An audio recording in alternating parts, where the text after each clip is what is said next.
durante 25 años hemos estado trabajando con ratones y ahora hace 5 años ya nos hemos vuelto locos y hemos empezado a hacer también trabajo con seres humanos. Sobre todo porque al paso que vamos se rumorea que nos van a impedir el trabajo con animales de experimentación dentro de nada.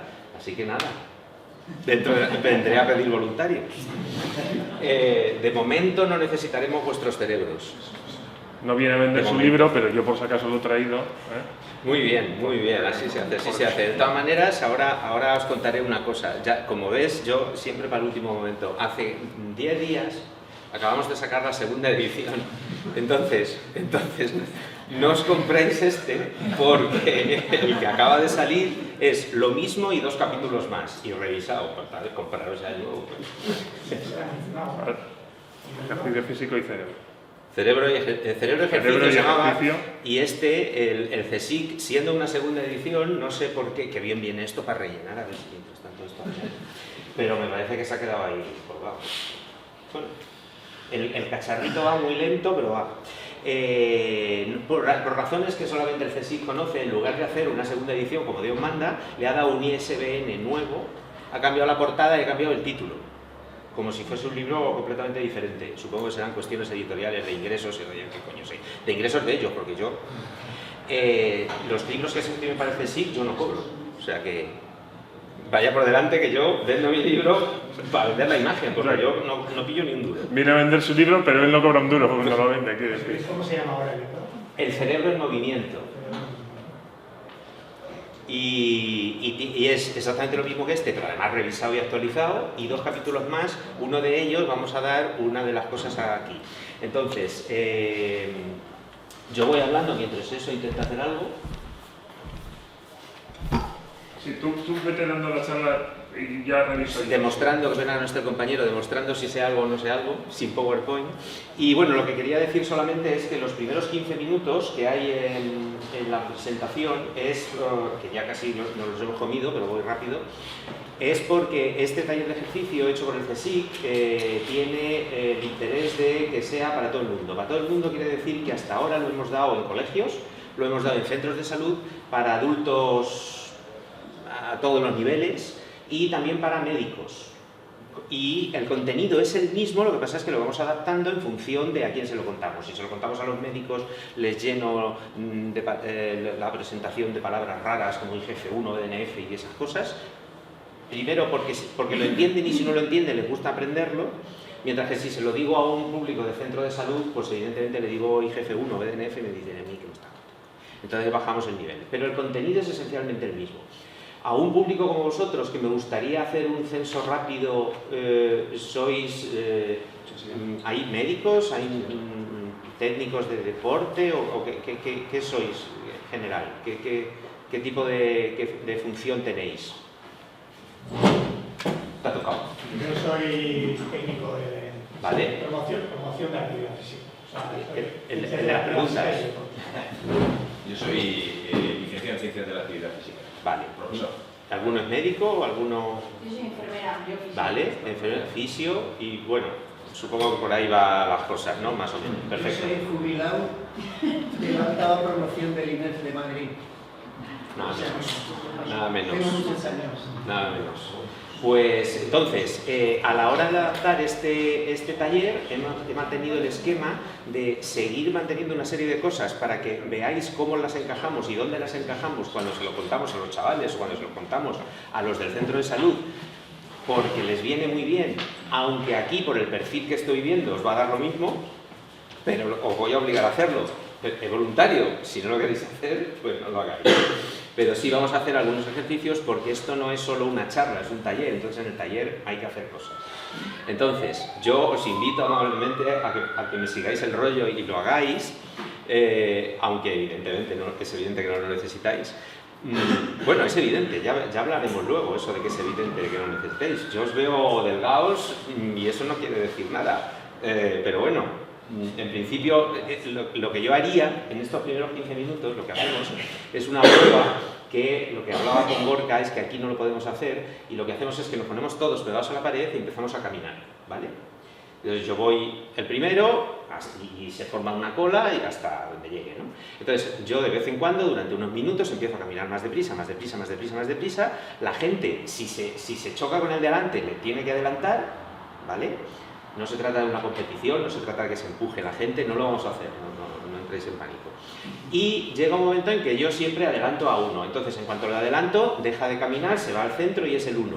Adelanto a otro, el 2, el 3, el 4, claro, tiene que ser un público heterogéneo, a vosotros no os adelanto a ninguno. Pero tú piensas, bueno, ya veremos, pero tú piensas que hablamos de gente mayor, sobre todo esto está muy pensado para gente mayor, de hecho estamos en la semana de las personas mayores activas de ese estado. Entonces, claro que los adelanto casi todos. Y ese número sirve para que luego yo vaya relativizando con eso los datos que luego voy sacando durante el resto del taller. Eso no lo vamos a hacer, por lo tanto, esos 15 minutos lleva 42 segundos restantes desde hace 10 minutos. Pues no sé cómo vamos a hacer esto, Gorka, sin presentación, porque es que... no lo sé. Vamos, soy capaz de dar la vuelta al Macintosh y que os vengáis todos aquí a verlo en la pantalla de mi ordenador. Es que no se me ocurre otra cosa. Mira, está... O sea, se supone que lo está subiendo, ya lo he apagado, he entrado, pero no lo acabo de subir. Vamos a hacer una cosa. Bueno, yo sigo. Entonces, esa es la estructura de la charla. En cuanto al contenido, hemos valorado mucho qué podemos contar a un público como vosotros que no sepáis, probablemente poco. Entonces, hemos pensado, hemos sesgado la charla y el taller un poco a aquellas actividades o aquella información que probablemente por su novedad o porque son más desconocidas, pues os pueden sorprender un poco, porque si no, esto sería aburridísimo. Así que, si a pesar de todo cuento cosas, sobre todo al final, que voy a hablar de frecuencia cardíaca y de zona 2 y no sé qué, que eso a los abuelos les viene de maravilla, y a vosotros, pues eso ya lo sabéis, pero bueno, está bien que lo veáis, lo he minimizado mucho simplemente para que veáis, y aquí es donde al final les contamos, porque al final la gente se traga toda la charla, que yo espero que a vosotros os interese, a ellos les motiva más que les hace aprender y al final todos llegan al mismo sitio. Vale, pero ¿cuánto ejercicio tengo que hacer? Digo, es que yo soy neurocientífico, yo no soy el que dice cuánto. Pero algo les tienes que decir, entonces yo les digo, mira, una cosa que estamos haciendo en los experimentos que estamos haciendo con seres humanos, en el hospital, vigilados por un técnico de educación física, por un médico, y esto es lo que les mandan. Pero claro, eso es lo que les mandan ellos, no es cosa mía. ¿Entendéis? O sea, yo trabajo con ratones, yo te sé contar lo de los ratones. ¿Por qué los ratones? Porque para lo que os voy a contar, el cerebro del ratón y el cerebro del ser humano es igual. Y para lo que yo mido luego en los seres humanos, también viene bien todo lo que os voy a contar. Pero yo no soy un especialista en fisiología del deporte, ¿vale? Yo hago neurobiología, neurociencia del deporte, que eso es una cosa completamente diferente. Bueno, esto sigue ahí despacito. Entonces, si todo el asunto es que... el asunto es que por lo visto tenéis los ordenadores que no dejan... Porque yo por si acaso me he traído la presentación, todo el material aquí, pero por lo visto es que no los ordenadores, ni este ni este, tengo ordenador, si quieres utilizar el mío. Y no tienes ningún problema para meterle esto, porque tú no eres de... No, ah, pues entonces, este es mío. sí, pues gracias. O sea, el asunto es que no se puede meter la presentación ni en este, ni en este, ni en ninguno. Y esto no funciona en mi ordenador y se lo estoy intentando mandar por internet, pero no. Pues vamos a ver. Primero vamos a darle la presentación, ¿no? Sí, yo creo que sí, porque sí. Pues necesito meter la presentación y un fichero.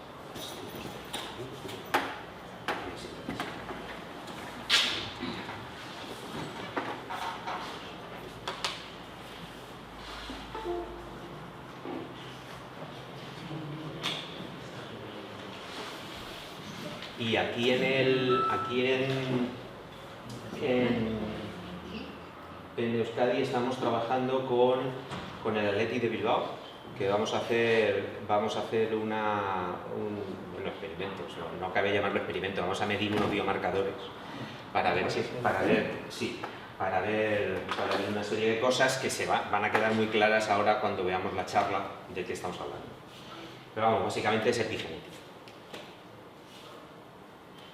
Entonces son una serie de biomarcadores epigenéticos que estamos midiendo en seres humanos y en roedores desde hace años, que marcan muy bien el nivel de fitness que tienen los objetos. ¿Sí? Y ahora vamos a conectar a la charla. Sí, que no sé si a lo mejor habrá que... Vale, ahora te pedirá que si quieres allá, ya está. Las cosas quieren, qué fácil es. Yo lo que voy a hacer es, le voy a poner el cargador por si acaso. Por si acaso, sí, es lo que te iba a decir. Vale, entonces...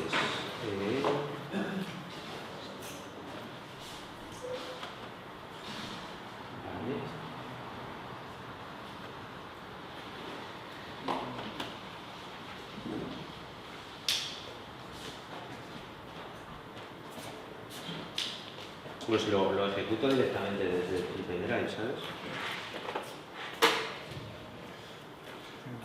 Sí, ponle algunos de acá.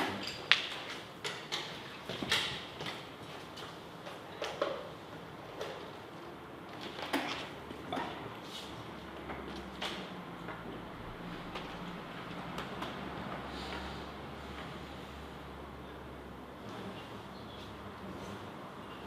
¿Quiere o no quiere?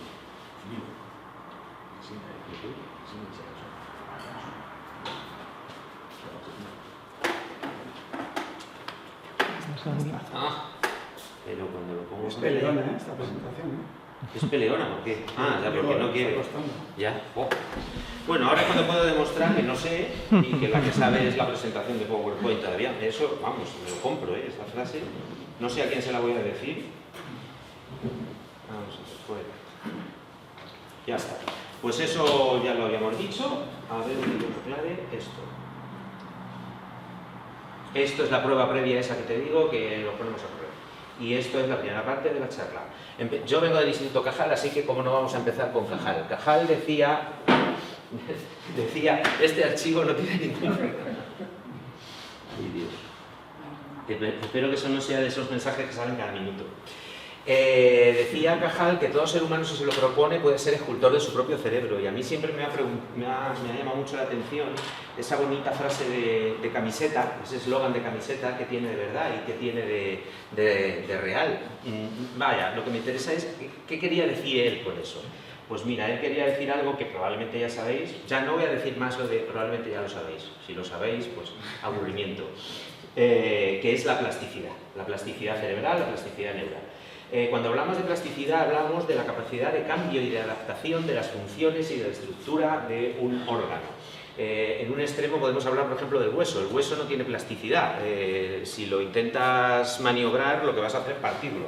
Hombre, ya bastante tiene plasticidad con que si lo colocas suelta, pero ya está, ahí acaba la plasticidad. Me refiero a la parte mineral, no a la médula ósea, que eso es otra película. Pero lo comparamos, por ejemplo, con el hígado. El hígado ya tiene más plasticidad en función de tu alimentación, de tu dieta, de los tóxicos que haya por tu sangre, se adapta, pero siempre va a hacer lo mismo, coger la sangre, filtrarla, hacer una serie de procesos bioquímicos y ya soltarla por otro lado. Pero ya está, eso es todo lo que hace. Vamos a subir un par de peldaños, vámonos al músculo. El músculo evidentemente sí que puede cambiar mucho en función de cuánto lo entrenes. Es más, según cómo lo entrenes, se produce un tipo de transformación o otro tipo de transformación. Pensar en la imagen que tenemos de un corredor de velocidad frente a un corredor de maratones. Eso es plasticidad. Pero son distintos órdenes de plasticidad, pero todos ellos muy parecidos. Cuando nos vamos al cerebro, tenemos varios órdenes de magnitud superior de plasticidad. Es capaz de cambiar mucho, no la estructura que podemos ver desde fuera, no la estructura macroscópica, sino lo que está pasando dentro. Vamos a ver esas cosas porque eso es importante para toda la charla y para lo que decía Cajal.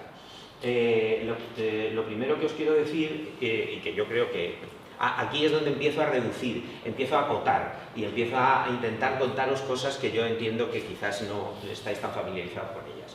Mirad, todo el mundo sabe desde tiempos de Cajal precisamente que una vez que termina el desarrollo embrionario y postnatal, ya no se forman más neuronas en el cerebro, pero desde los años 60 sabemos que eso no es verdad. Hay una región del cerebro en donde sí se forman neuronas en el adulto, es lo que se llama neurogénesis adulta. Y hay dos zonas sobre todo, una son los ventrículos laterales que dan unas neuronas que migran hasta el bulbo olfatorio y que lógicamente sirven para oler.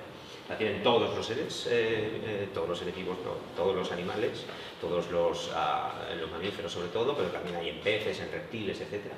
Y luego está el hipocampo. El hipocampo sí que lo vamos a hablar porque es una región que es la que controla el aprendizaje y la memoria y también el estado de ánimo, depresión y ansiedad, nada más y nada menos. Bueno, pues justo esa región es donde una de las dos, donde se forman neuronas en el adulto. Y además hablamos sobre todo de animales, no se sabía hasta el año 2019 si los seres humanos éramos distintos o también formábamos neuronas en el adulto. Y precisamente un grupo español demostró que también tenemos neuronas en el adulto hasta el final de nuestros días. Es verdad que vas perdiendo la capacidad para hacer nuevas neuronas, cada vez tienes menos, pero siempre tienes. Y eso es importante porque quiere decir que siempre tienes células madre. Porque las células madre, que viven ahí, resilientes toda la vida, están en un estado que se llama quiescencia, que quiere decir que están dormidas, y que de vez en cuando despiertan. ¿Por qué despiertan? Y entonces empiezan a dividirse y es cuando dan lugar a las nuevas neuronas. Claro, hay unas pocas de neuronas ahí en el hipocampo, que trabaja con el aprendizaje, la memoria y tal, y por culpa de los neurotransmisores que maneja, tienen bastante citotoxicidad y entonces mueren, por lo cual las nuevas reponen. Pero lo interesante es que hace tiempo ya hace como 8 o 10 años, mi grupo antes se llamaba Neurogénesis del hipocampo adulto, o sea que llevamos 25 años trabajando en eso. Ahora nos hemos cambiado porque hemos cambiado un poco de scope, seguimos con neurogénesis pero no solo, y ahora nos llamamos estilo de vida y cognición. Y entonces el asunto es que esas neuronas participan en otras funciones y sirven para aprender, es decir, necesitas que se incorporen, no para sustituir a las que se mueren, sino para que cumplan funciones diferentes. Vamos a explicarlo. Aquí en esta diapositiva, bueno, arriba a la izquierda veis dónde está situado, bueno, veis con mucha vista. Se supone que está marcado ahí donde está, no sé, no hay un puntero, ¿verdad?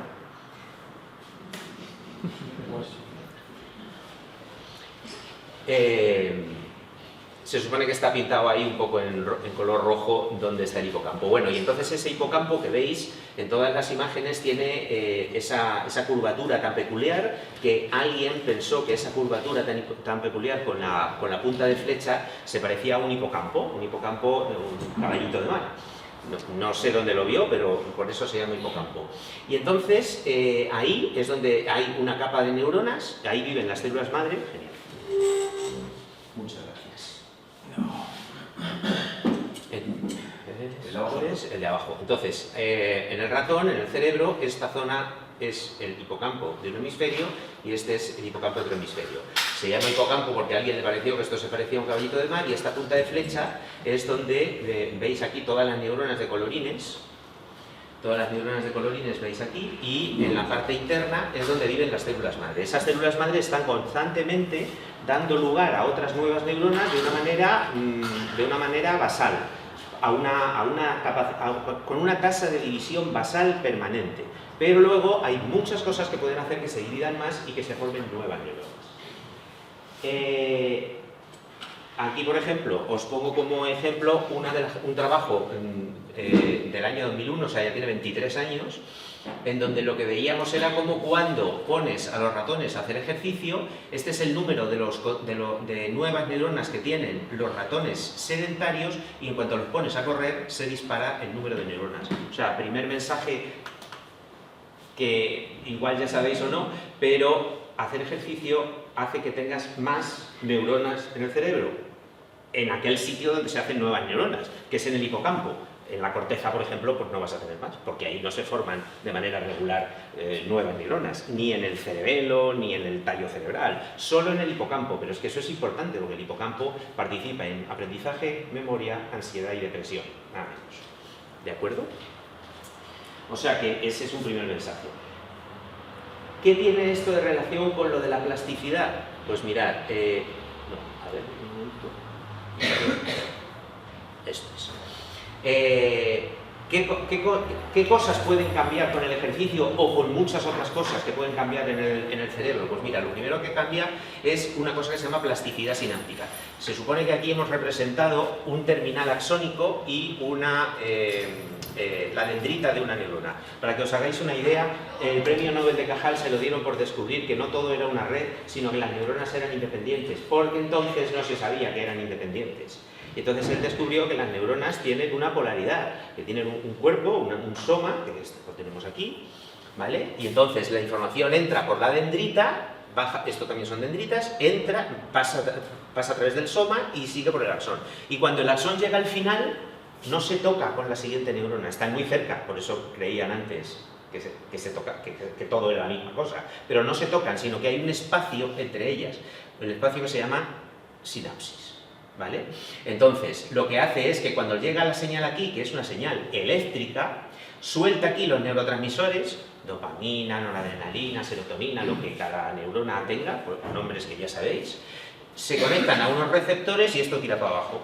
Entonces, según yo estoy hablando, según vosotros me estáis viendo, según vosotros me estáis oyendo, lo que está pasando en vuestros cerebros es justamente eso. Las neuronas recogen la información, pasa rápidamente, porque si no, cuando yo dijera esto que estoy diciendo, lo oiríais vosotros a la media hora, porque es una señal eléctrica.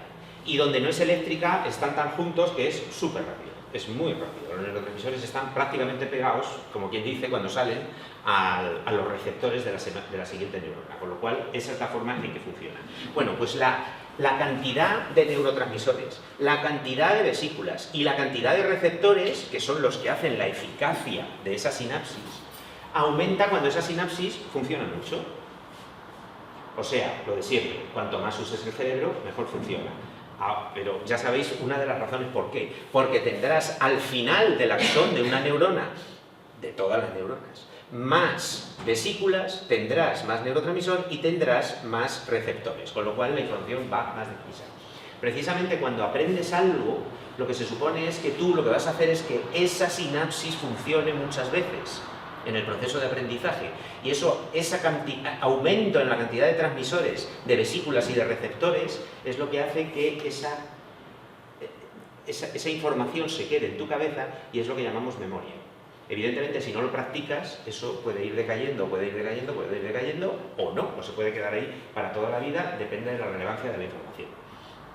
Vale. Entonces, a ver que me vea yo esto. Vale, pues entonces, esos son los cambios a nivel de la sinapsis, pero además cambia la forma de la neurona. Se engrosa, tiene más dendritas, con lo cual tiene más superficie para que le entre más información. Además, transmite más deprisa, todas esas cosas. Y además se reorganiza la vasculatura, se modifica la barrera hematoencefálica para permitir mayor entrada de combustible para un cerebro que probablemente tiene que trabajar más. Y todos estos cambios que estoy diciendo tienen lugar en las neuronas que ya tienes. Pero es que además puedes tener más neuronas, que es lo que llamamos la neurogénesis hipocampal adulta. Neuronas nuevas que se incorporan al circuito y que además también pueden hacer todos estos cambios. Con lo cual vamos subiendo varios órdenes de magnitud cuánto puede cambiar el cerebro.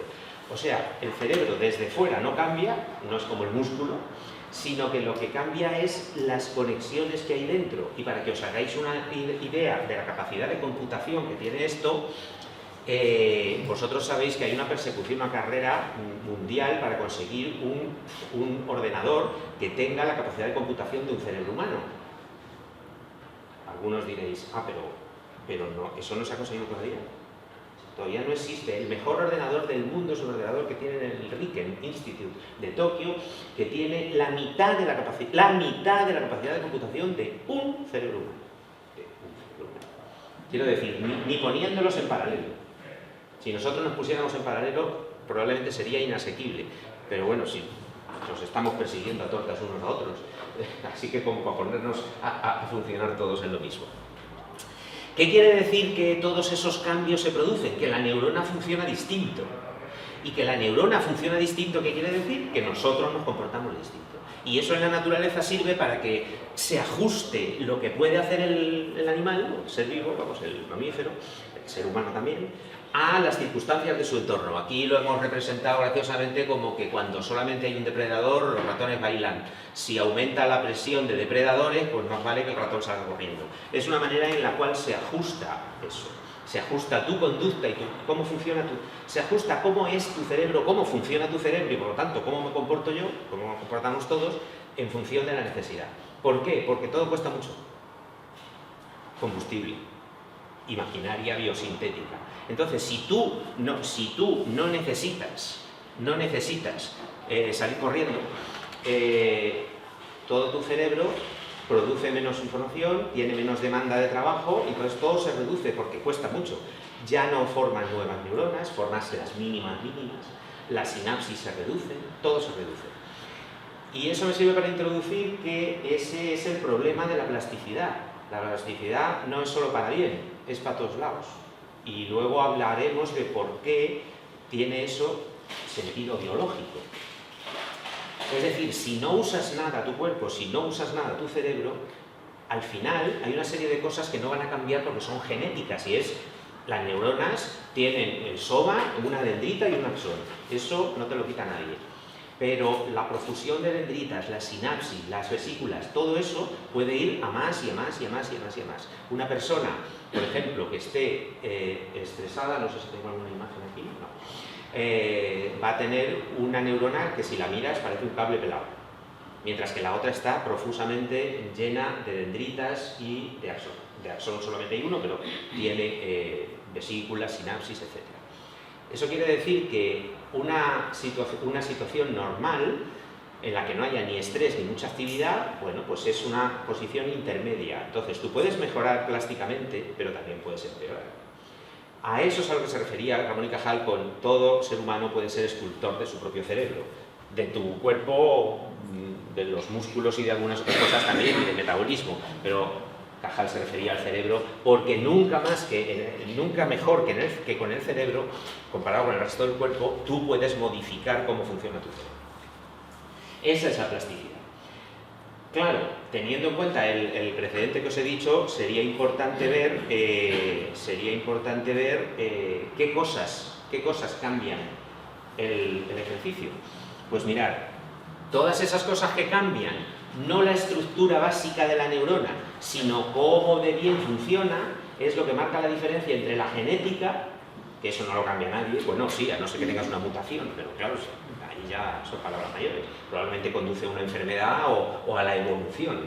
Pero las neuronas son, como son, esencialmente las mismas porque es una cuestión genética. Ahora, que esté mejor o que esté peor, más grande, más pequeña, con más sinapsis, con menos sinapsis, eso es epigenética. Y como sabéis, y si no, para eso estamos aquí, la epigenética, el problema que tiene es un camino de ida y vuelta. Para lo bueno y para lo malo.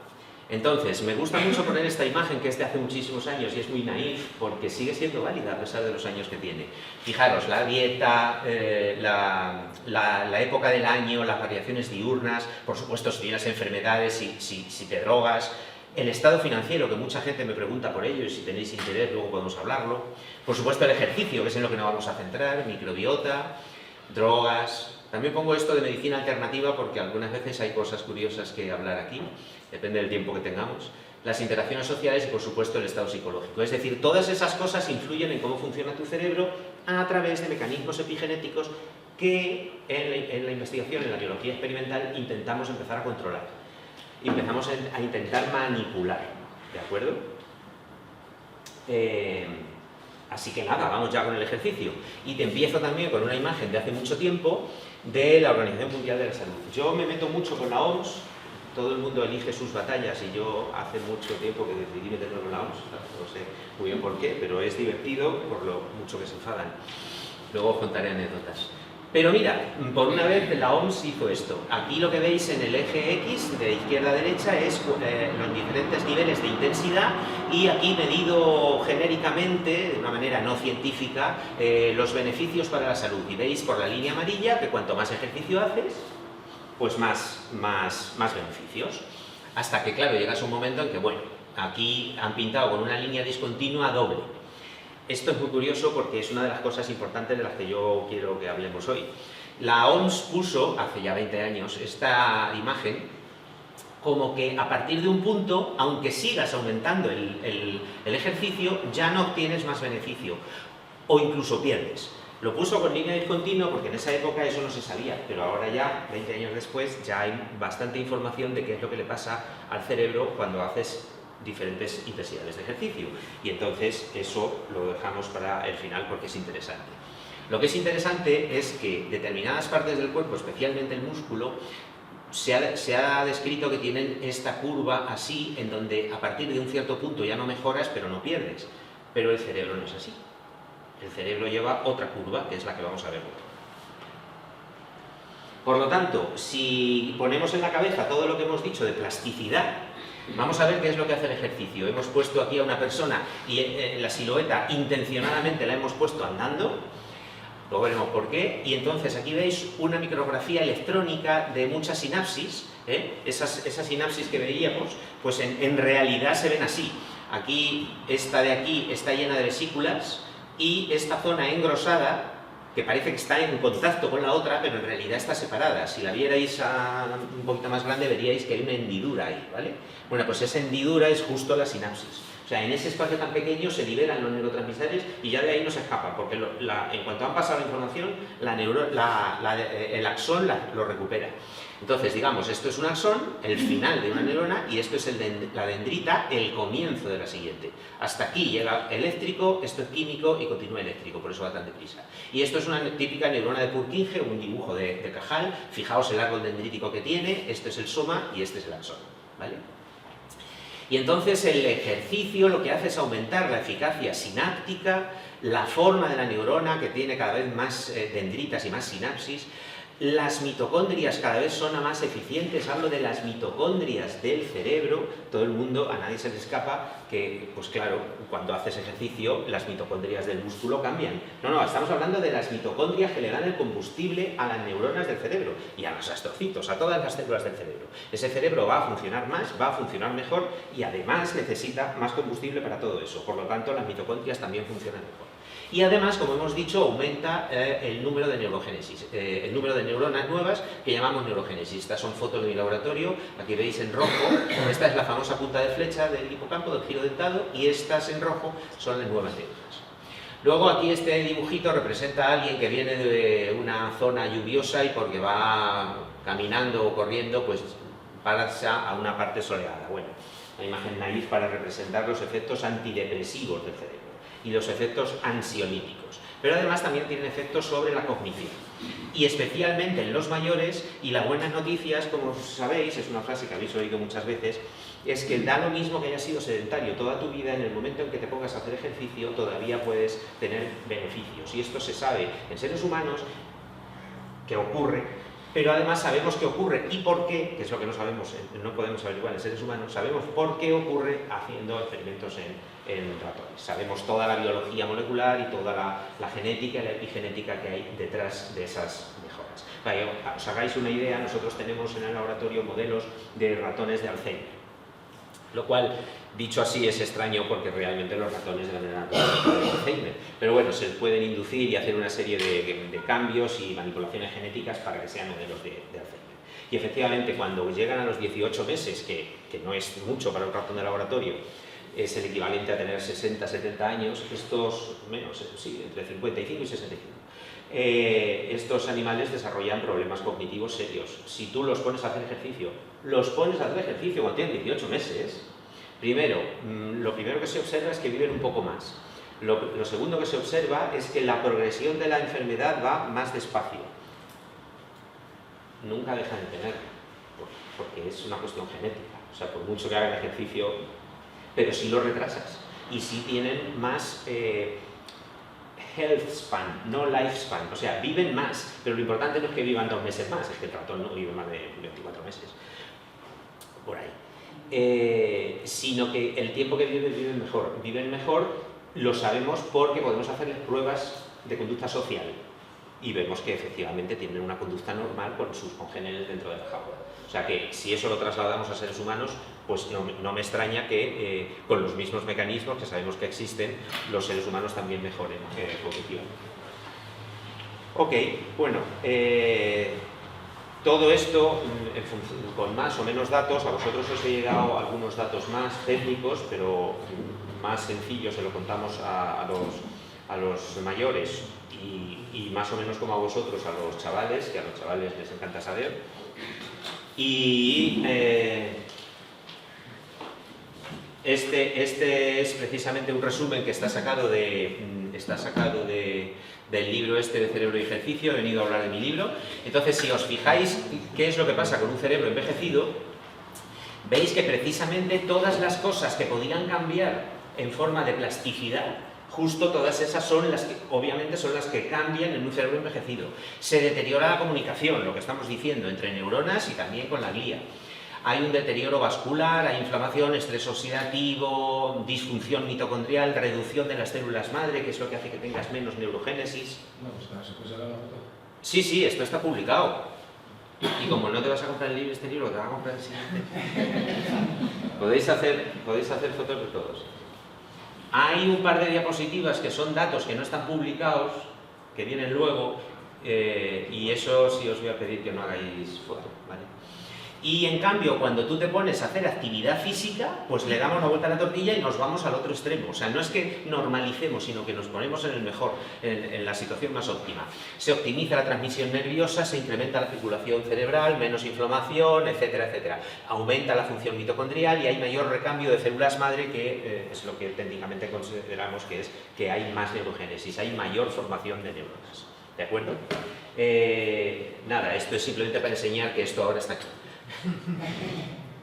Vale, en el nuevo. Ha salido hace el 6 de abril, me parece que fue. Y es lo mismo, más 2 capítulos, y además lo más interesante de uno de ellos lo vamos a discutir brevemente hoy. Y esto es lo que pasa cuando te pones a hacer ejercicio. Esto es una imagen cerebral de una persona que está aquí sentada en el sofá, y esta es la zona. Cuanto el color más frío es que la zona está más inactiva, y cuanto más cálido es que está más activa. Y esto es lo que pasa cuando te pones a hacer una caminata de 20 minutos. Fijaos la diferencia entre las zonas de activación cerebral de un sujeto y otro. Claro, vosotros me diréis, ya, pero en cuanto me siente otra vez, vuelvo al de la izquierda. Claro que vuelves al de la izquierda, porque ¿para qué quieres tener el cerebro tan activo? Dice tu sistema biológico, ¿para qué quieres tener tu cerebro tan activo si estás en periodo de relajación o estás en periodo de no hacer nada? El asunto es que cuando esto lo haces todos los días, se empiezan a acumular y a hacer permanentes todos esos cambios que hemos estado diciendo antes, de la sinapsis, de las dendritas, de las mitocondrias, de la neurogénesis. Se van haciendo permanentes. Es decir, el cerebro no se activa después de hacer esto 3 meses. El cerebro solamente se activará cuando salgas a caminar, pero tu cerebro está preparado para tener más actividad cerebral, porque tiene más sinapsis, más neuronas, etcétera, etcétera, etcétera. ¿Ok? Vamos a hacer un impact para una cosa que vais a ir viendo cómo progresa a lo largo de la charla. Entonces, si podemos entregar el impact, y mientras que lo vamos entregando, yo os voy diciendo ¿quién no ha hecho o ha mandado a hacer un IPAC nunca? Todos los habéis hecho, ¿no? Espera, una cosa más. El IPAC es el International Physical Activity Questionnaire. Es un cuestionario de actividad física. A finales del siglo pasado, a finales del siglo XX, pues alguien se dio cuenta de que si quería comparar el ejercicio que hacía la gente, ¿cómo lo comparas? ¿Cómo comparas a un señor de Corea con un señor de Buenos Aires y con un señor de Alaska, ¿no? Entonces, dijeron, vamos a hacer un cuestionario que sea muy sencillo y que nos permita cosas muy simples, muy simples, muy simples. Y entonces hicieron el IPAC. Entonces, el IPAC es el Cuestionario Internacional de Actividad Física. Tiene sus defectos y sus problemas, pero es lo que tenemos y es lo que se maneja a nivel mundial. Por supuesto, hay versiones cortas, versiones largas, versiones de respuesta discreta, de respuesta continua. Entonces aquí lo vamos a hacer simple porque no tenemos todo el día. Entonces, esto que estáis viendo es la versión corta y lo vamos a hacer la respuesta continua. Esto quiere decir que tenéis que responder ahí y las premisas son las siguientes. Os va a preguntar la primera hoja. ¿Tienes solo una hoja? en la primera hoja, después de una introducción que os la saltáis porque es lo que os estoy contando yo, te dice, durante los últimos 7 días, ¿cuántas veces ha hecho actividad física intensa? Luego os va a preguntar lo mismo de la moderada y luego os va a preguntar lo mismo de caminar. Por lo tanto, caminar no entra ni en la intensa ni en la moderada. Caminar es caminar. Da lo mismo de deprisa que camines. Y entonces, las premisas que tenéis que entender es que todas estas actividades, ahora vamos a decir que es intenso, que es moderado y que... Lo importante es que son la media en 7 días, en los últimos 7 días. Si en los últimos 7 días habéis estado con un 15 de tobillo, o hacía malo y no habéis salido, o todo lo contrario, habéis estado de viaje y os habéis pateado Londres de arriba para abajo, no me vale esa semana. Es una semana tipo vuestra. En una semana normal, ¿cuánto ejercicio de las 3 categorías haces? Bien, hasta ahí. Al menos 10 minutos. Si han venido los pintores a tu casa y entre tu pareja y tú habéis movido la mesa, eso no vale. 10 minutos de actividad continuada, al menos. ¿De acuerdo? ¿Qué más os tengo que contar? ¿Qué es actividad intensa? Pues, bueno, empezamos por el otro lado. Caminar, pues no hay que definir mucho, ¿no? Caminar, me da lo mismo a qué velocidad caminas. Es uno de los problemas del IPAC. No es lo mismo caminar deprisa que caminar despacio, y no es lo mismo caminar en llano que caminar así. En todo caso, caminar muy deprisa y en cuesta, supuestamente se puede considerar como intensa. Pero, como hemos dicho, caminar no, más fácil.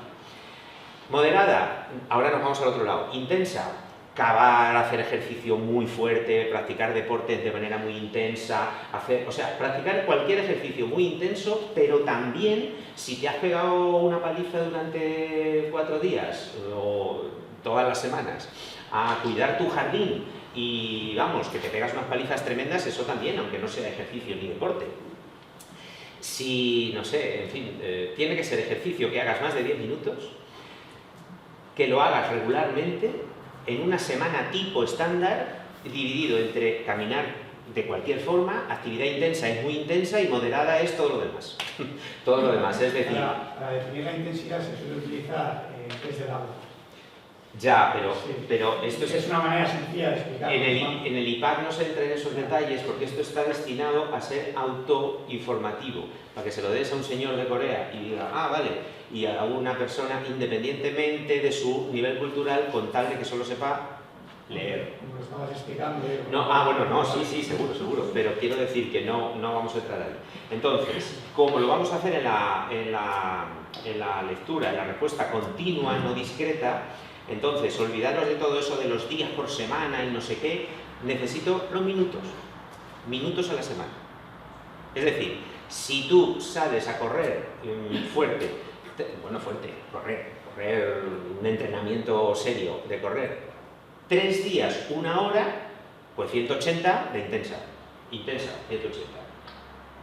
A no ser que hagas otras cosas de intensa, entonces vete sumando. Digo, estoy poniendo en el caso de que la única actividad intensa que tú hagas sea eso, correr un entrenamiento de 1 hora, 3 días a la semana. Pues 3 por 6, 18, 180 minutos. ¿Vale? Lo mismo sumáis para las moderadas y lo mismo para caminar. Y luego hay una última pregunta, que es la 5, que es... la 5 nos la saltamos, o sea, la 5 tacharla.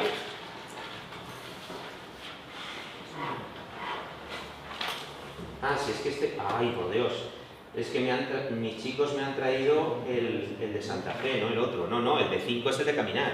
Jodo, venga, perdona. La pregunta 2 es la de minutos intensos. La 4 es la de minutos moderado.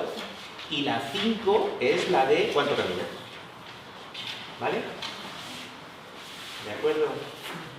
Y lo que os iba a decir es que luego hay una pregunta muy interesante, que es la 7, que es ¿cuánto tiempo pasas sentado, independientemente de cuánto ejercicio hagas y lo que hagas el resto de tu vida, cuánto tiempo pasas sentado en un día hábil normal? Lo vamos a referir en días laborables, porque es más sencillo, ¿vale? Sentado quiere decir que has pasado más de 10 minutos sentado, que es lo normal, Y se espera, por ejemplo, que si eres una persona, si eres un profesor o si eres, pues probablemente vas a estar de pie, así que no cuenta, pero si eres un alumno o trabajas en una oficina, pues es evidente que vas a tener mucho tiempo sentado. Dice, es que la semana pasada fui a ver a mi tío al hospital y estuve 4 horas sentado, pero ¿le ves todos los días? ¿Le ves todas las semanas? Si le ves todas las semanas, sí. Súmalo.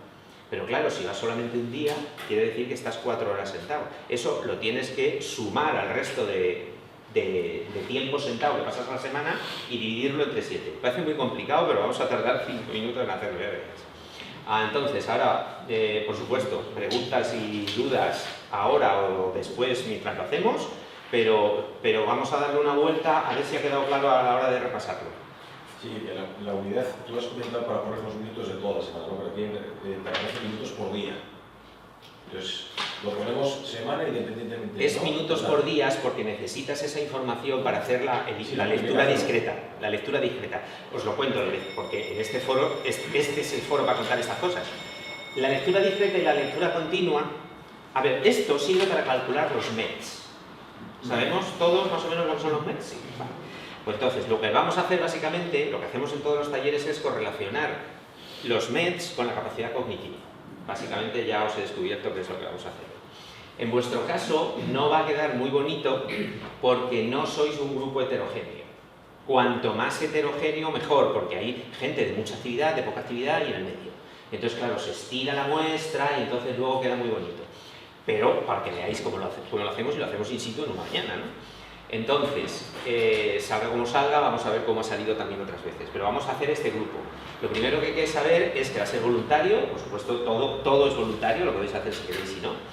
Yo os animo a que lo hagáis. Y es anonimizado, es decir, nadie va a saber, ese puntito de ahí en la pantalla soy yo.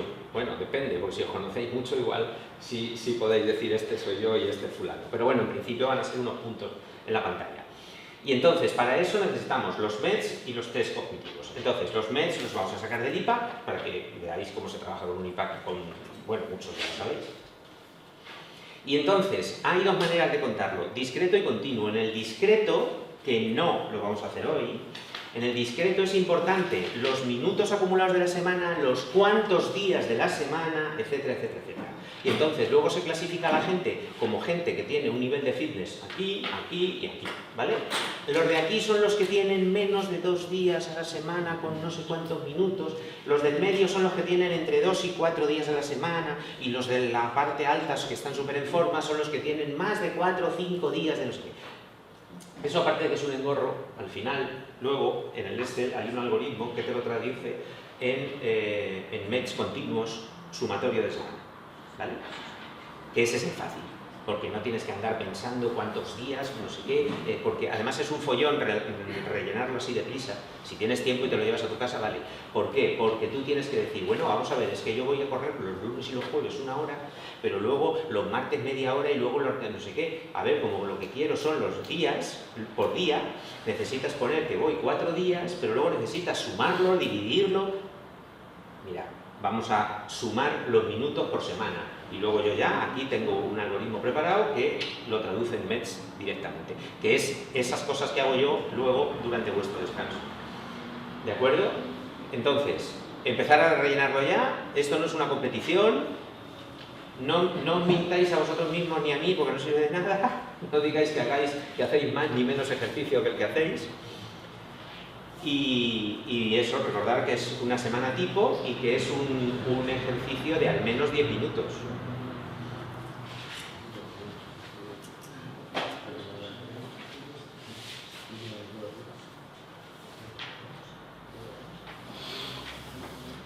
Y luego para que, bueno, terminar y ahora os digo.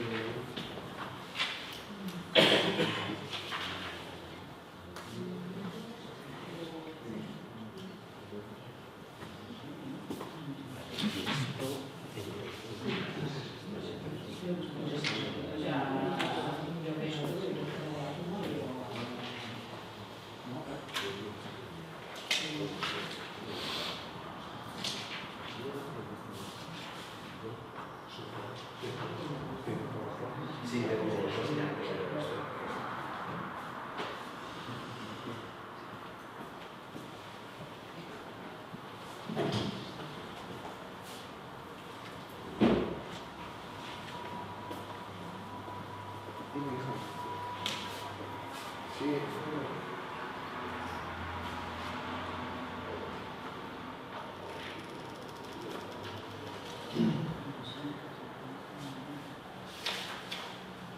sea, en realidad son 4 datos. El de intensa, minutos semanales de intensa, de moderada, de caminar y horas al día que pasas sentado de media. Especialmente de lunes a viernes. Vaya, los laborables. La suma de toda la semana, ¿no? No, ahí es por día, la media por día. Pero bueno, eso es un cálculo rápido. A ver, ahí sobre todo se busca el número al gordo. Y el de andar también. El de andar, no, el de andar es semanal. Los de actividad son semanales. En el de sentado lo que se busca es decir, mira, yo estoy de media de lunes a viernes trabajando en una oficina 7 horas, menos el rato que me levanto al servicio o a tomarme un café o tal, y son 7 horas al día. Pues ya está, 7 horas al día. Hombre, sí, quiero decir, no, y luego me siento a jugar al ordenador 2 horas por la noche, entonces son 9. O estoy viendo la tele 2 horas, entonces son 9.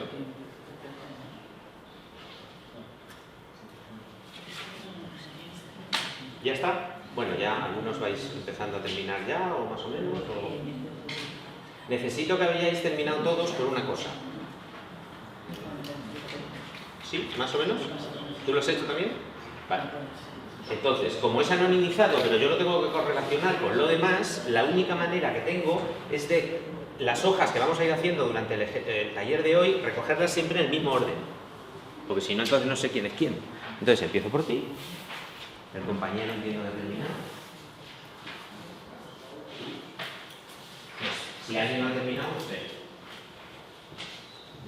Sí, un poquito.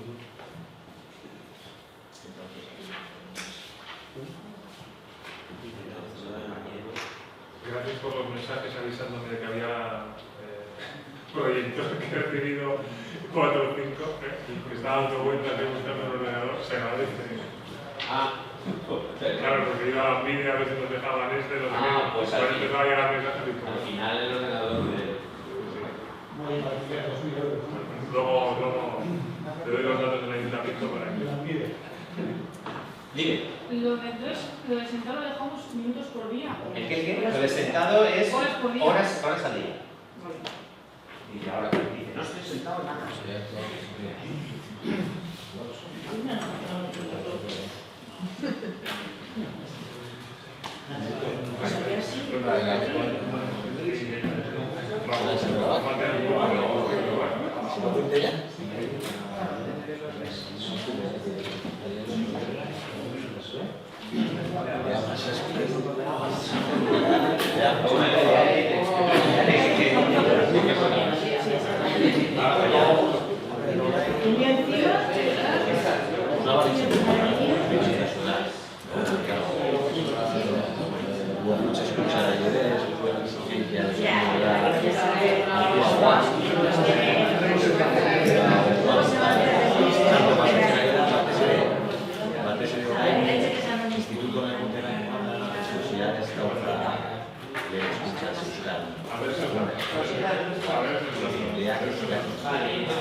Al ordenador, ahora es cuando hay un descansito, que el programa decía de 11 a 11 y cuarto, pues vamos a poner y cuarto, vamos a poner eso, para recuperar. Os voy a seguir la tónica general de lo que decía Ramón y Cajal, de que todo ser humano es capaz de ser escultor de su propio cerebro, ¿no? Decíamos, y ya hemos visto a qué se refería y qué es lo que podemos hacer con nuestro propio cerebro, la plasticidad y todo eso. Bueno, pues la siguiente cosa es que podemos ser escultores de los cerebros de otros. Y me refiero no a que les comamos la cabeza y entonces les cambiamos la cabeza, sino que los efectos del ejercicio serenan. En eso hay mucho que explicar y yo os voy a explicar por qué. Mirad, desde hace mucho tiempo se sabe que hay un montón de cosas como tóxicos, las radiaciones, la dieta alta en grasas, el estrés, el envejecimiento, que todas esas cosas afectan a todo el cuerpo y también a las células, sean espermatozoides o óvulos, y todo eso, cuando se produce el desarrollo, acaba afectando, hay publicaciones numerosísimas acerca de ello, tanto a nivel de hígado como metabólico, riñón, músculos, en fin, todo, ya lo estáis viendo aquí, enfermedades cardiovasculares y por supuesto enfermedades mentales. Toda esta historia empezó cuando después de la Segunda Guerra Mundial hubo aquellas hambrunas que hubo, con motivo de la Segunda Guerra Mundial, sobre todo en Noruega y en Dinamarca. Y entonces, cuando acabó la Segunda Guerra Mundial, pasaron las hambrunas, esa gente tuvo descendencia, muchos de ellos, lógicamente, y su descendencia tenía defectos metabólicos. Esos defectos metabólicos eran transmitidos a la siguiente generación. Cuando esa primera generación después ya no había pasado hambre, habían pasado hambre los que habían estado en la guerra, pero no ellos. Pero es que la tercera generación, imaginaos, ya era generación nacida en los años 60, es decir, esa no pasó hambre en absoluto. Y seguían teniendo defectos metabólicos. Ahora mismo me parece que estamos en la quinta, no sé, dudo si es en la cuarta o en la quinta generación, y ya empieza a desaparecer en esa última generación los defectos metabólicos. A eso hay que unirle también datos, por ejemplo, de los terribles sucesos que pasaron en los años 90 con las persecuciones en África de los Hutus y los Tutsis. Entonces, esa gente sometida a un estrés absolutamente infernal, muchos de ellos tuvieron hijos y esos hijos tenían un cambio epigenético en el receptor glucocorticoide del hipocampo, que al final es el que controla todo el sistema del estrés. Eso les hacía ser hipersensibles al estrés, cuando el estrés de las persecuciones los había pasado su madre. Ellos también se lo pasaron eso a sus hijos. Y ahora estamos en la tercera generación, y en esa tercera generación todavía está. Supongo que al igual que pasa con lo otro, también se irá diluyendo. Por lo tanto, eso ha cambiado la manera en que en la neurobiología actual pensamos en toda esta historia de la herencia de los caracteres adquiridos, que todos habéis oído que los caracteres adquiridos no se heredan. Pues me temo que sí, durante un rato, ahora vemos. Porque lo bueno que tenía, lo bueno o lo malo, la característica especial de la epigenética es que lo mismo que la cambias en un sentido, si no repites el estímulo que lo produce, se va revirtiendo y se va yendo hacia atrás. Bueno, puestos en contexto, nosotros dijimos, pues también es mala leche que se herede todo lo malo, ¿no? ¿Qué pasa? ¿No se va a heredar lo bueno nunca? Y entonces pensamos en que en sí los efectos del ejercicio no se heredarían. Ese trabajo lo hemos hecho nosotros, lo hemos publicado afortunadamente muy bien, y os voy a contar un resumen de lo que hemos hecho. Bueno, este primero es lo que le contamos a los del centro de salud, luego os pongo a vosotros, a este público hay que ponerle un poco de datos más serios. Lo que hacemos es poner a los ratones a correr y a partir de ahí comprobar efectivamente toda la serie de cambios que ya sabemos, que llevamos toda la charla de hoy hablando de ellos.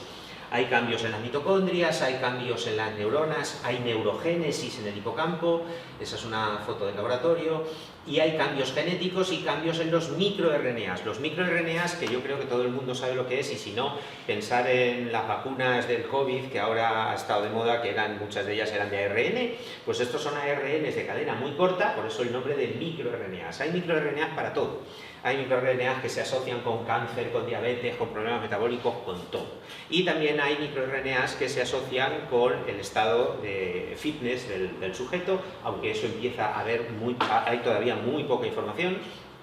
Nosotros tenemos un experimento con gente, tanto en Madrid como aquí en Bilbao, en el Achúcarro, para medir eso también en seres humanos sedentarios versus actividad física. Y todos esos cambios conducen, como ya os podéis imaginar, a que cuando los animales hacen los test, pues son más inteligentes. Y después de eso, los pusimos a cruzar. Los pusimos a cruzar, tuvimos una descendencia y esa descendencia pues tiene los mismos cambios. Más neuronas, mejoras en las mitocondrias, cambios de expresión génica, cambios en la expresión de microRNAs, pongo aquí el 212132, que os da lo mismo el número, sobre todo porque es irrelevante, dentro de 10 minutos os va a olvidar, porque lo hemos visto en varios grupos independientemente, trabajando de una manera completamente diferente su diferencia de expresión. Y por supuesto estos hijos también eran más listos, pero recordad, estos hijos son sedentarios, los que corrieron fueron los padres. Esto lo publicamos en el año 2019 y lo que acabamos de publicar, de hecho nos lo aceptaron hace un mes y lo han publicado la semana pasada.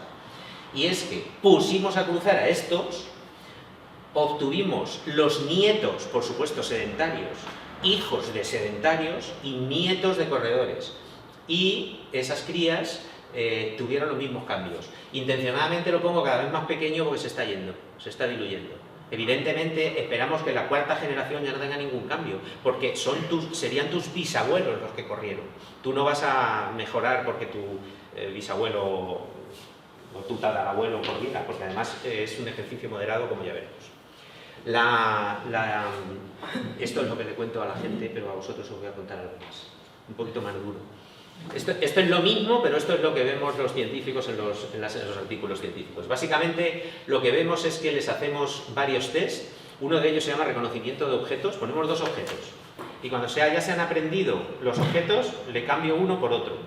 Entonces, por curiosidad y por novedad, le gusta más el nuevo, porque dice, no sé lo que es, habrá comida, no habrá comida, será malo, entonces exploran un poquito más eso. Para llegar hasta ahí, el animal tiene que haberse aprendido los que había, acordarse al día siguiente de que uno no es y que el otro es nuevo. O sea, todo el proceso, el protocolo de aprender y memorizar lo que tienes en tu entorno. Entonces, digamos que la línea roja, esta línea roja que tenemos aquí, es el aprobado. Entonces, lo ponemos lo suficientemente difícil para que los sedentarios suspendan, ¿vale? Lo ponemos así. Eso se manipula muy fácilmente en función de cuánto tiempo le das para que se fijen los objetos. O sea, le das poco tiempo para estudiar.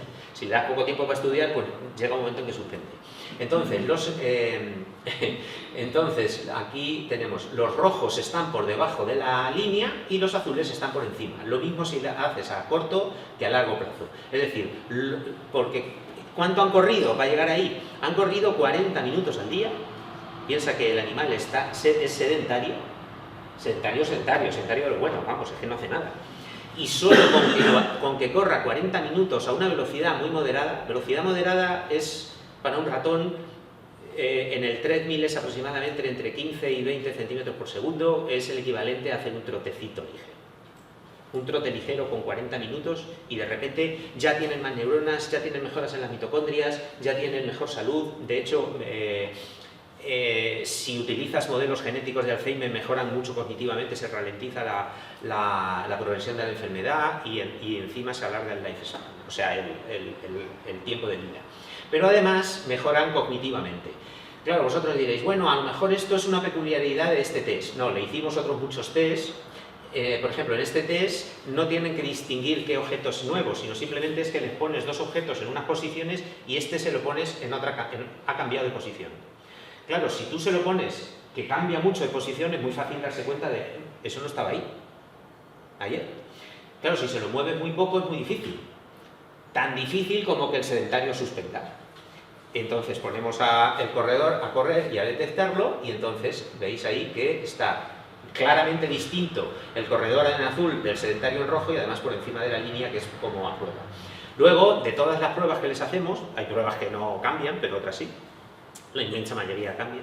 Cuando haces una nota media, la nota media final del curso, pues efectivamente te sale que el índice cognitivo es ¿cómo se llama? Los ejercitados de ejercicio moderado están por encima del aprobado y claramente diferente de los otros. O sea que los cambios en cognición, aparte de los de mitocondria, neurogénesis y todo eso, se heredan a la siguiente, se transmiten, vamos a decirlo así, se transmiten a la siguiente generación. Y estos datos son concretamente del Journal Neuroscience de la semana pasada que llega hasta los nietos. ¿De acuerdo?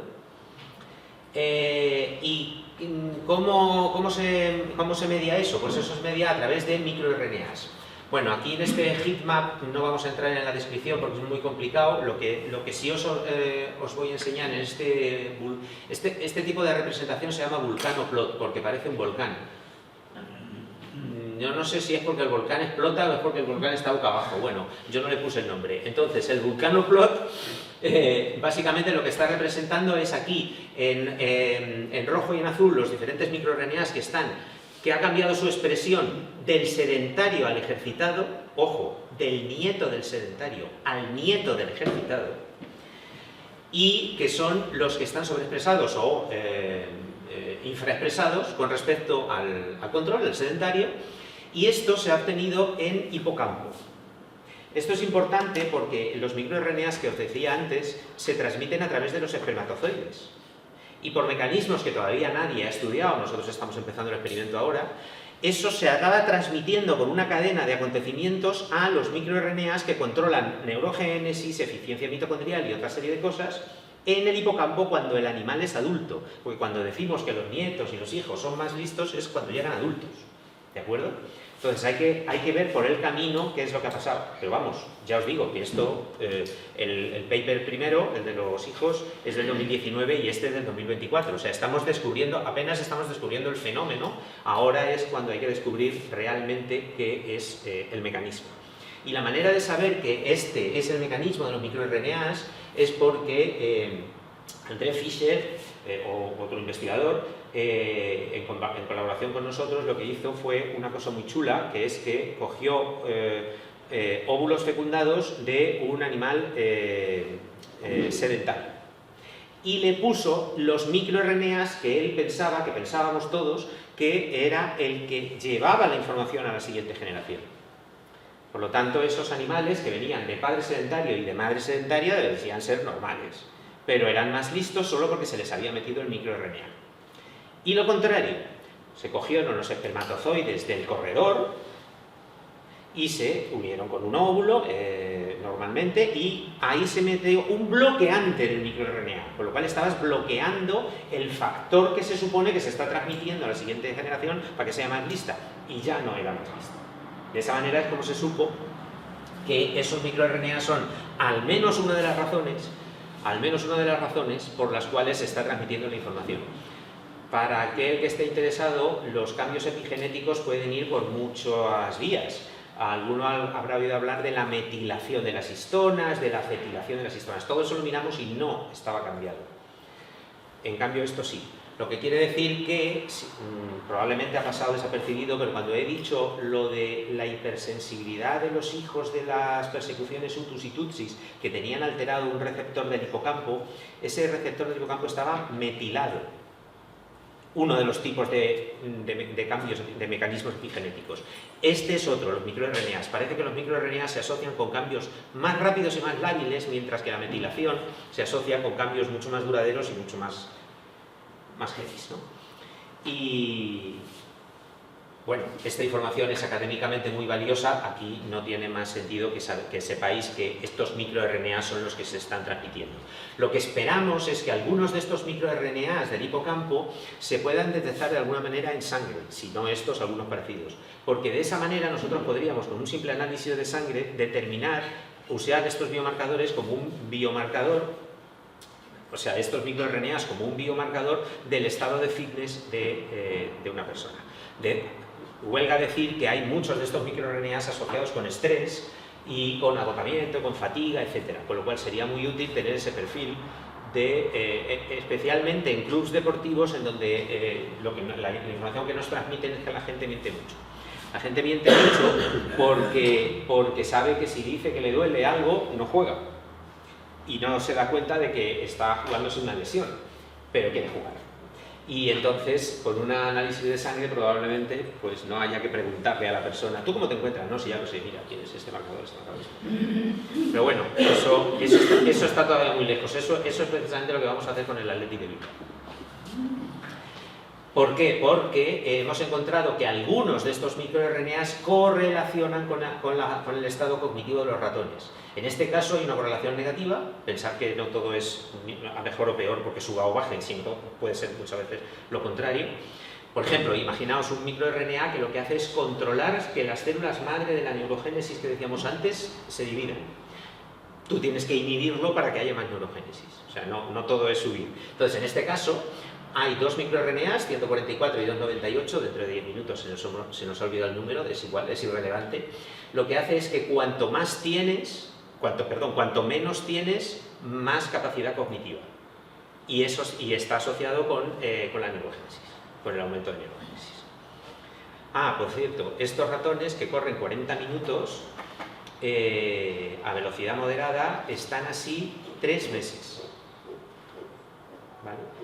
hemos hecho alguna prueba con 3 semanas y a las 3 semanas sí hay alguno, ya existe esos cambios y ese aumento de la capacidad cognitiva. Pero es verdad que hay mucha variabilidad, o sea, como que hay algunos ratones que todavía en 3 semanas no les ha dado tiempo a generar esto, ¿vale?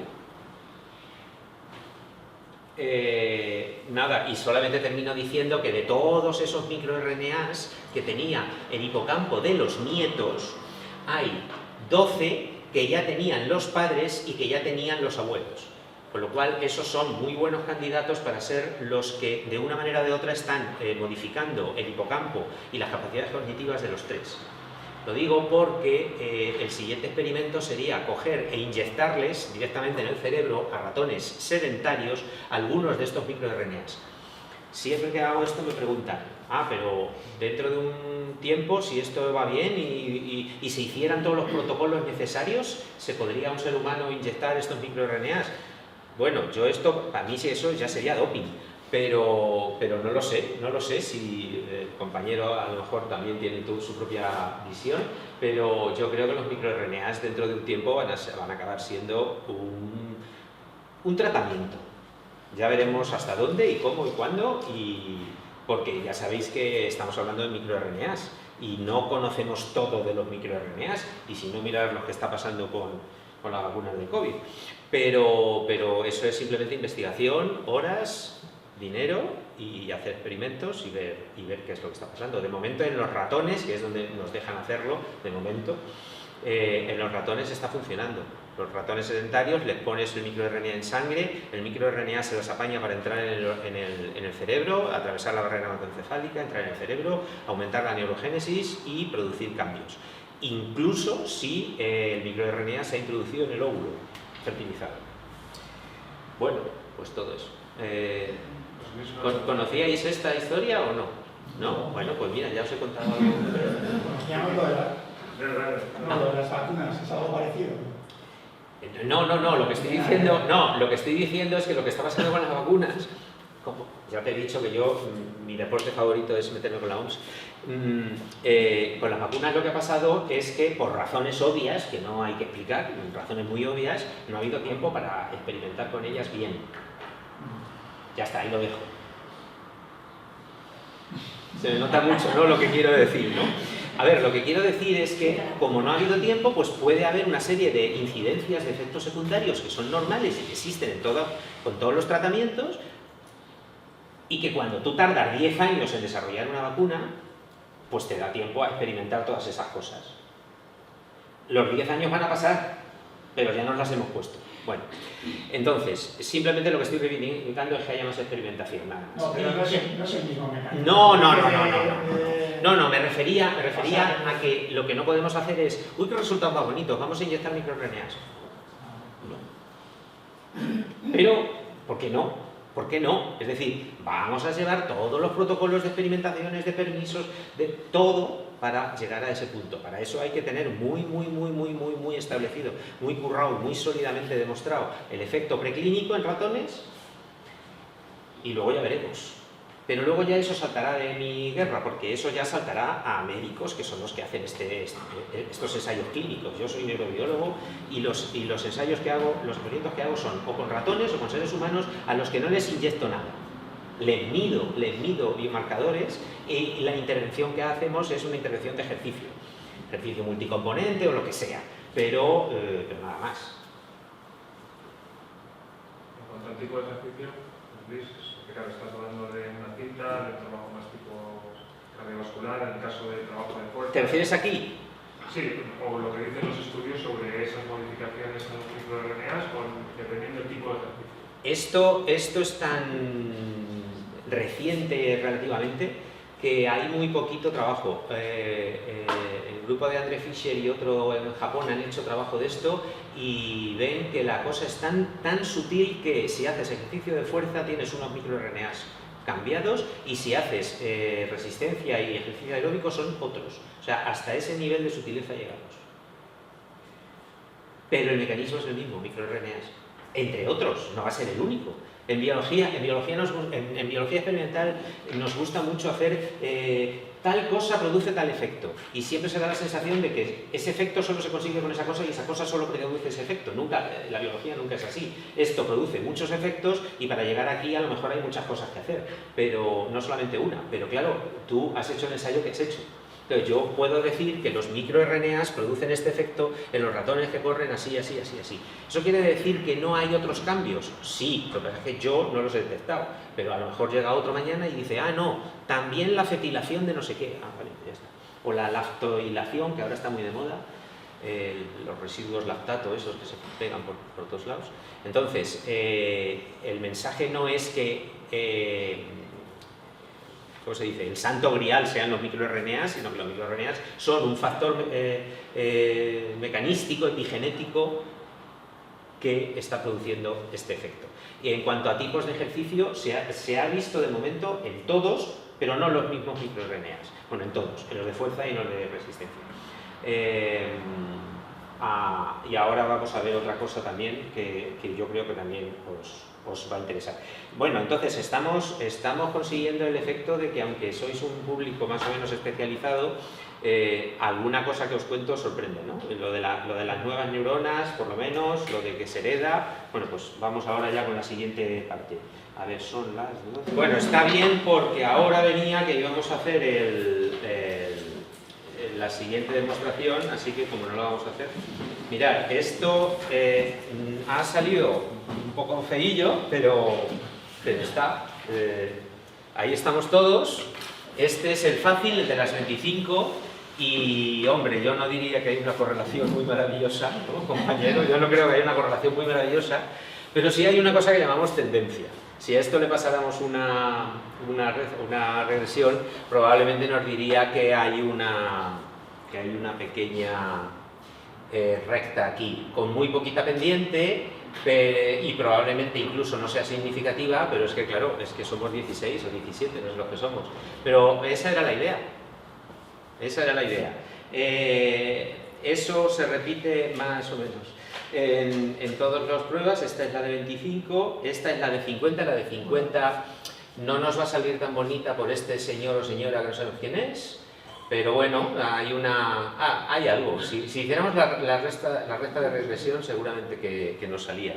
Y en el de 100, pues en el 100 hay alguien que no, pero bueno, aquí hay más disparate. Esta es la intención, y esta es sobre todo cuando son grupos numerosos. Yo he hecho talleres con 40, 50 personas y además muy heterogéneas. Entonces, cuanto más heterogéneas mejor, y la verdad es que queda bien. O sea, incluso este grupo con solo 16 más o menos homogéneo y se ve una especie de cosa ahí de tendencia. Esto evidentemente tiene validez científica cero. Evidentemente, pero se trata un poco, no se trata de hacer un experimento aquí para publicarlo, se trata de que la gente vea en el momento cómo el estado de forma física, no el estado de forma física, la práctica de ejercicio que declaráis en el IPAC debería correlacionar, casi que correlaciona significativamente con este test tan concreto de memoria a corto plazo, en donde, por supuesto, habría que corregir por 1500 variables, si los dibujos están bien hechos o no, en cómo tenéis el día, si os apetece, si no os apetece, si veis bien, si los dibujos están claros, en fin, hay muchas cosas. Pero la cosa va por ahí. Como ejemplo os voy a poner un taller parecido a este que hicimos en Palma de Mallorca el año pasado, en donde mirad qué cosa más chula. Este es el de 25, este es el de 50 y este es el de 100. Si os fijáis, no hay tanta diferencia. Es verdad que bueno, parece que están más dispersos, pero es simplemente por la escala de los ejes. Este es el de aquí y este es el de Palma, ¿vale? Más o menos. Claro, ¿qué pasa? Si os fijáis, incluso en un grupo tan pequeño, tanto en Palma como aquí, hay una acumulación por aquí, en todos. Esa acumulación por aquí es una nube de puntos que está en un valor medio de unos 2000 mets minuto semana y una puntuación que es más o menos casi igual que estas. Por ejemplo, estos dos, a pesar de que están aquí arriba, no están mejor que estos, deberían estar aquí arriba, ¿vale? Y no están. No penséis que eso sale mal. Ahora vamos a poneros una imagen muy habitual de cuando se usan métodos científicos y se usan cientos de personas. Mirad. Si os fijáis, hay muchísima dispersión. De hecho, hay un montón de gente que en el eje X tenemos la capacidad aeróbica y en el eje Y tenemos aquí la capacidad matemática y la capacidad de lectura. Veis que con bajos niveles de ejercicio, aquí se produce un pelotón de gente que tienen, pues desde los que son más torpes, perdón por la expresión, a los que son más espabilados. Y aquí igual. Y sube para arriba. Si os fijáis, con el aumento del ejercicio no aumenta la inteligencia. Lo que disminuye es la gente que está aquí abajo. ¿Vale?